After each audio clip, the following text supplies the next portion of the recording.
Good morning. Yes, I see the time. I always see the time when I'm doing my videos, at least at the beginning, because I wait for specific times. Today it's an hour and 11 minutes earlier than usual because I've been awake since about 12:30. I had a very long day yesterday, took a little bit of a nap in the early evening, got back up at 9 o'clock, listened to the Republic Roundtable call till about 20 after 11 when it ended. Um, and then I fell back to sleep until about 12:30, and I've been awake ever since. I didn't get out of bed until after 1 o'clock because I realized I wasn't going to fall back to sleep. So I've had an interesting morning so far. The title that I've chosen for today is actually the title of a talk that I'm giving at the Metaphysician Circle on Sunday night. And I'm linking it in with something else. You'll see what I'm doing. It's called 2012 Unity Consciousness. It's all spiritual and metaphysical. I was asked in a recent email, are there any videos of yours that deal specifically for letting depression out and making oneself happy when tough times happen? Humanity has long been plagued by the divide and conquer mentality. We have been well trained to see things as spiritual, some things as spiritual, and other things as not. This lack of unity within ourselves causes us to be disempowered. We can be re-empowered by a slight shift in thinking. Happy is learning to see things more holistically, to heal the wounds of our own internal battles. It's probably one of the most difficult lessons that I've ever had to learn in this lifetime, that everything that happens for a reason. There are no accidents, and that things that happen in my outer world have a direct correspondence to things that are going on in my inner world. How am I framing life? How am I seeing events and circumstances? If I'm seeing them as separate from me, I'm going to try to get away from them because I think it's something that's not me. I cannot look at bad things and say, I am that, I am. It's in me, it is. I can't say that. And because I can't say that, I'm at war with my own life experience of being human. We all, in human life, suffer. And we suffer because we don't understand, because we have forgotten who we are, because we don't get it.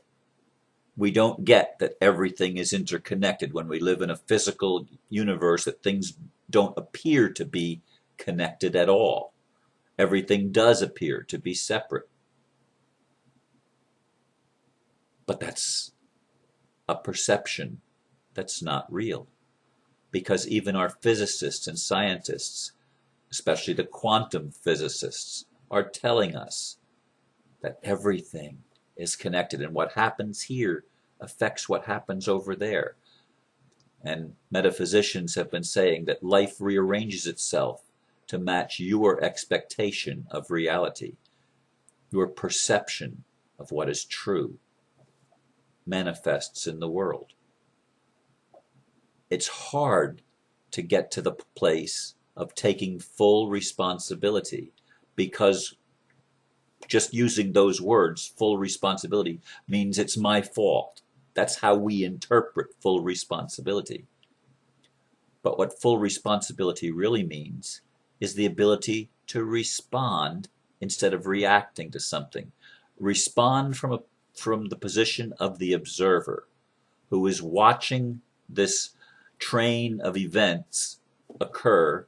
These circumstances come down the pike to us, and we observe certain feelings, certain thoughts that arise within us, and we recognize the effect that it's having on us, but it's just an effect. We are not the effect, we are the observer of the effect. The effect is the human experience, the human drama, the human ego even. That's the effect. What is the cause? The cause is the desire to learn to love, because we chose to create this experience of separation, apparent separation. We chose to experience that, to forget who we were, so that we could remember and that our joy then would be full. It's so easy to get depressed when you have a belief system that doesn't allow you to feel negative emotions, that doesn't allow you to express negative emotions that you do feel. And so, in answer to the question that the writer asked, how do you let go of depression? Depression is the result of repressed anger, generally speaking.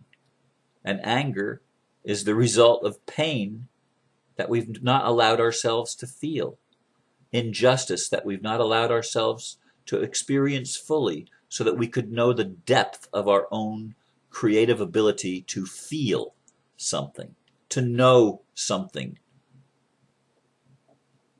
And so we fight it.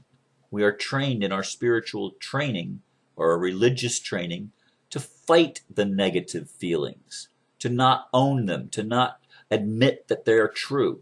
Oh, I'm not angry, when we are. And we have a reason to be angry. There's so much crap put out even in the metaphysical circles and the spiritual circles that are nothing more than a cop-out and a denial of the human experience. Holistic thinking, the slight shift in thinking that I'm talking about, is recognizing once again that that bad and good are simply labels that we put on our own experience, judgments, if you will. And when we judge ourselves, we're at war with ourselves. If I'm going to judge everything that I do, I'm at war with me. And if I don't allow myself to express the feelings that are generated by that war, I'm going to fall more and more into depression. And what's going to happen is my body is going to start responding with disease. I'm going to get sick, maybe cancer. Cancer is repressed anger, some say. I tend to agree that that's a possibility. You notice I didn't say it's an absolute, because I don't believe there are absolutes. Each person creates their own scenario, and definitions can even sometimes change a little bit depending on where you are. Again, it's about point of view. It's about perspective. Everything is perspective. I've been facing 7 years in a lawsuit where people have been trying to steal from me that which Dr. Mary wanted me to have. And they've been working, bankers and lawyers have been working overtime. Today I have my hearing. Yeah, I've had opinions and advice given over the past while. Some of it very uplifting advice, some of it warnings to be careful, but they're going to get me. I don't know what the outcome of the hearing is going to be. I have asked, because in this morning in my prayer and meditation, I asked to be surrounded by Jesus, by Saint Germain, by angelic realms, and not just me, but everybody that participates, to have our hearts opened up and our minds freed.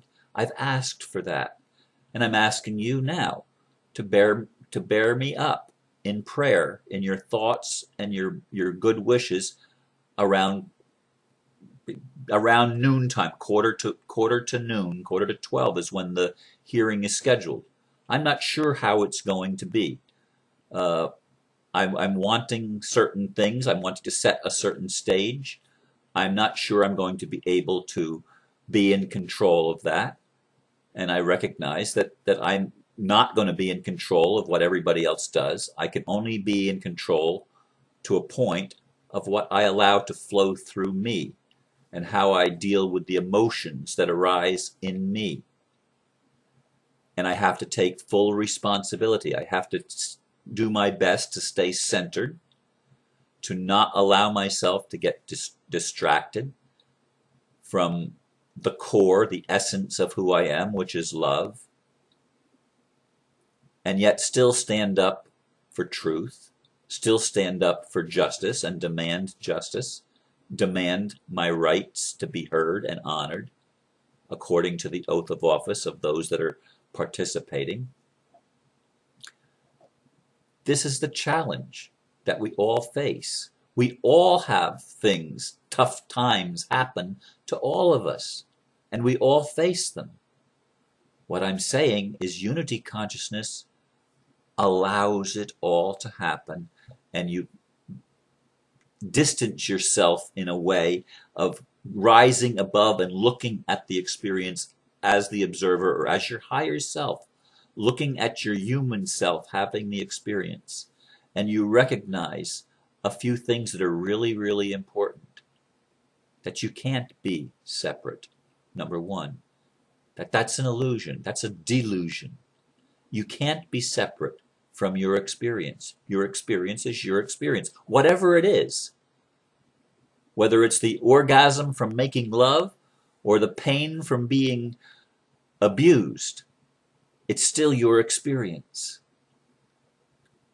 And if you can embrace the experience, recognizing that there's a gift in there somewhere, even when it's hard to see the gift, even when it's hard to get through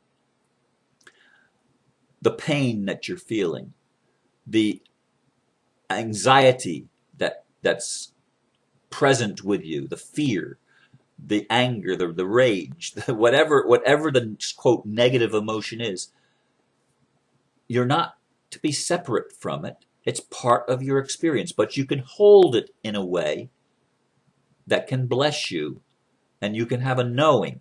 At least this is how it works for me. You have a knowing that ultimately it's going to work out for good, even if things don't always come out the way you think they're going to or would like them to. It's just another layer of unfolding, and ultimately there is good that's happening. Now see, that's because I am convinced that life has meaning. I am convinced that there is a creator, God, if you will, that is in control of the whole thing in the respect that there's an end point that is a good end point because God is good. God is love. The creator, the creation, works toward balance and homeostasis. It works toward unity because it is unified. Even the chaos and the apparent disunity are working together for our good. For our good.